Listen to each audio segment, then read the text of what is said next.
Good morning, everyone. Let's learn traction part 2, that is spine specific traction. The first one is cervical traction. Cervical traction is nothing but application of longitudinal force to the cervical spine either by mechanically, as we saw in the last class, where via various mechanical devices required to apply the traction, or manually by the bare hand technique or the well technique, also can be applied by self methods. We'll be demonstrating that in various pictures.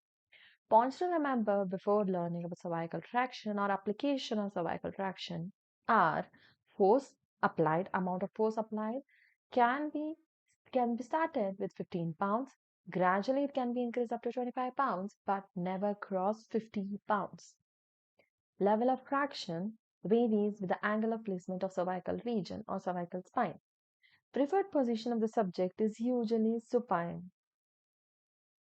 Cervical traction has been linked to five mechanical factors. Let us see one after the other. The first one is position of the neck. As we can see in the diagram, the three images show that the first one, the neutral position of the cervical spine, second one, slightly flexed position, whereas the third one is a little more flexed compared to the second image. So thus, cervical traction can be given either in the neutral position or in the flexed position. Combined movement pattern of the cervical spine states that cervical spine gets locked when it is in extension and rotation. Thus, no traction can be applied in extension position.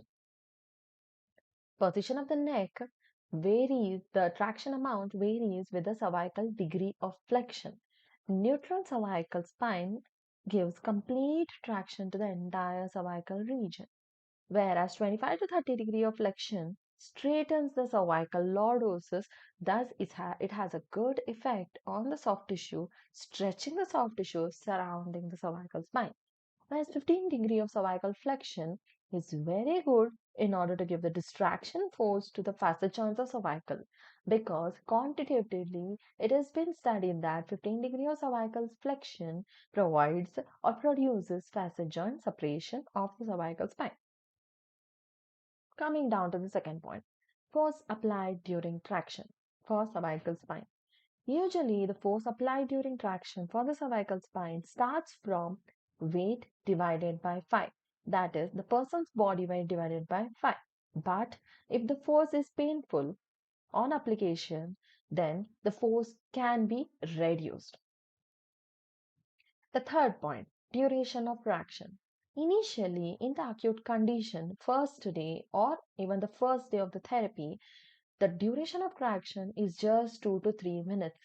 Prefer that the 2 to 3 minutes of duration of traction should not be painful. Then we can continue for giving the traction for at least 10 minutes. Maximum duration of giving traction for cervical spine is only 10 to 15 minutes.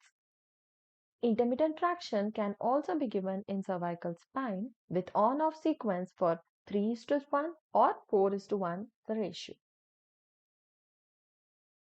Angle of pull. If traction is recommended to be delivered for C1, C2, 0 to 5 degrees of cervical flexion is mandatory. If the traction is required to be delivered from C2 to C5 region, the degree of flexion should be maintained for 10 to 20 degree of flexion of cervical spine. If the traction for cervical spine is required for C5 to C7 range, that is the lower cervical spine, then 25 to 30 degree of cervical flexion during traction should be maintained. Cervical traction can be given, the preferred position is supine. Complete traction is possible in supine position which is known as a relaxed position for the subject.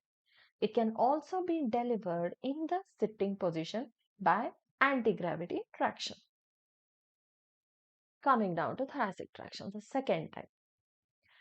Compression extension traction, a part of thoracic traction, in which traction obligation that deals with the supporting the spine in its ideal position against the deformity or dysfunction of the spine. This helps in reattainment of the ideal posture. Compression extension traction is generally used for thoracic kyphosis. If the kyphosis of thoracic spine is increased, compression extension will normalize the thoracic posture while applying the traction. While the subjects are undergoing compression extension traction, the subject pushes his or her chest out while pulling their head and neck backwards. This can be achieved by Denorel. As you can see in the image, the subject is trying to push the chest out and the head and neck to pull it backwards. This results in compression of overextended area of the spine causing kyphosis, and extension of the neck and head results in facilitation of proper S curve. You already know kyphosis is nothing but the dogger's hump or the hump up thoracic spine. Now, compression extension traction is given in order to reduce the kyphosis, thus reversing the kyphotic posture of the thoracic spine. Second one is thoracic flexion traction body weight. Traction application deals with pre-stressing the upper thoracic spine into kyphosis while the patient is in seated cervical extension traction. This is how it will look. When the patient is in seated cervical extension traction, the cervical spine is already in extension, and in extension the cervical spine is given traction, whereas the upper thoracic spine is maintained in kyphosis. This is known as thoracic flexion traction body weight.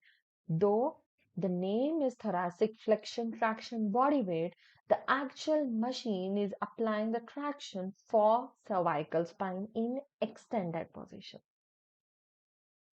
The third one of thoracic traction is self-thoracic traction. This is the easiest, which is commonly done even in clinic and also can be advised to patient to do it at home. Therapist is in standing position in between two chairs. Hands are placed on the upper rim of the backrest of the chair and the subject is asked to bend his knee. Here, a very famous YouTube personalities, that is Bob and I'm not sure with the other person's name. Sorry, these both are physiotherapists on YouTube. I've been watching the videos. Please watch it. It is a non-promoting video. Yeah.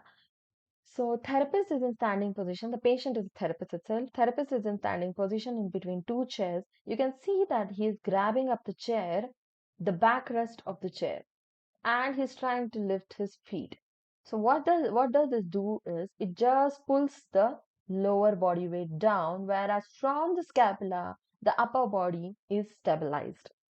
So it is actually giving the traction at this level. That is nothing but thoracic level. This technique can also be used for lower and mid back pain. Very significantly effective in patients with middle back pain, that is thoracic spine pain. The last part, lumbar traction. Application of longitudinal force of lumbar spine, either manually, mechanically, or self method, demonstrated in the picture. That is in this picture, you can see that this is the mechanical traction where the hip and knee are bent and the legs are resting on the a small stool. And in the second image, you can see that it's a belt technique where the therapist is using the belt surrounding the hip region, giving traction to the lumbar spine. Points to remember during this is lumbar. Points to remember during lumbar traction application manually, mechanically is force starts with 25% of body weight, can go up to 50% of body weight, but never crosses 50% of body weight. Level of traction varies with the angle placement of lumbar region. Similarly, like cervical spine, preferred position is again supine. Four mechanical factors for lumbar traction to remember is force applied during traction, amount of force, duration of traction, angle of pull, and position of subject. The first one, amount of force. Usually, the force applied during traction starts from weight of the subject divided by 3. In cervical spine, it was weight of the subject divided by 5. Easy way to remember is cervical spine. The number of vertebrae present in cervical spine is 7. So thus weight of the subject divided by 5 is nothing but 7 minus 2. So 7 minus 2. Weight of the subject divided by 7 minus 2 is nothing but for cervical. Weight of the subject divided by 5 minus 2 is nothing but for lumbar, where 5 is nothing but your number of lumbar vertebrae. But even if the weight of the subject divided by 3 is painful, do not continue with the traction. If it is not painful, then you can increase the amount of force on the subsequent days. Second point of mechanical factors to remember while giving your lumbar traction is duration of traction. Initially, in acute condition, always prefer 2 to 3 minutes, and if it is non-painful, continue up to 10 minutes. Maximum duration can be given for 10 to 15 minutes, but there are some literature which says that 20 to 30 minutes is very effective for both cervical and lumbar traction. Intermittent traction is on-off sequence, 3:1 or 4:1. Both are same. Cervical and lumbar can be maintained. Anything. Lumbar traction, angle of pull. This is very important. L1 to L3 is 70 to 90 degree of hip flexion. L3 to L4, 75 to 90 degree of hip flexion. L4 to L5, 60 to 75 degree of hip flexion. And L5 to S1, 45 degrees of hip flexion. As you can see that as we reach the lower segment of the lumbar spine, the degree of hip flexion reduces. And as we are in the middle section, that is L3, L4, that is the highest degree of lumbar flexion. Lumbar traction, preferred position of giving lumbar traction is in supine position, which is completely relaxed for the patient. But make sure that the knee is slightly bent in order to reduce the lumbar tension.